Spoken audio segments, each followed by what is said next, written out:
Mit Hochdruck ermitteln die Behörden nach dem vereitelten mutmaßlichen Terroranschlag auf das israelische Generalkonsulat in München weiter. Inzwischen ist nun bekannt, dass der Täter, ein 18-jähriger Österreicher, bereits im Visier der Behörden war. Es gab den Verdacht, dass sich Emrahi über das Internet radikalisiert habe.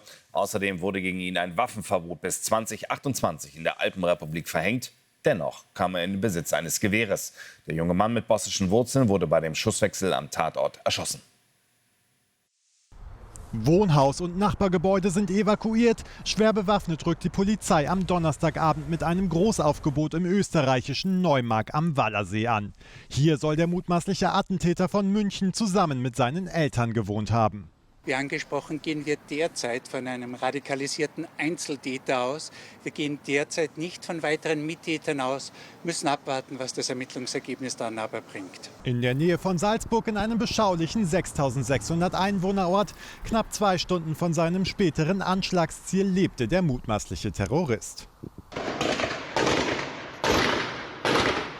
Am Donnerstagmorgen gegen 9 Uhr fallen mehrere Schüsse mitten in der Münchner Innenstadt in der Nähe des NS-Dokumentationszentrums und des israelischen Konsulats. Der Täter läuft mit einem Gewehr samt Bajonett durch München und eröffnet das Feuer auf die Polizei. Die Beamten schießen zurück. Habe ich gehört und dann habe ich mich gedacht, das ist Baustelle. Und dann das geht weiter, bum, bum, bum, bum, habe ich mich aufgewacht und dann habe ich gesagt, ich habe gesehen Polizei. Der Täter stirbt, sonst gibt es keine Verletzten. Mehr als 500 Polizisten sind binnen weniger Minuten am Einsatzort.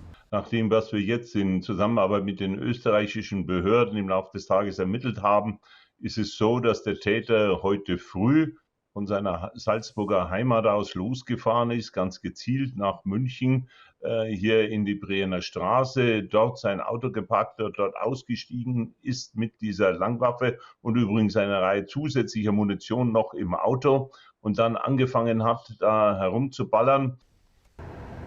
Der 18-Jährige mit bosnischen Wurzeln wurde 2023 wegen Verdachts auf Mitgliedschaft in einer terroristischen Vereinigung und Verbreitung von IS-Propaganda angezeigt. Die Behörden vermuten, dass er einen Anschlag auf das israelische Konsulat geplant hatte. Heute will die Münchner Polizei über den Anschlag informieren.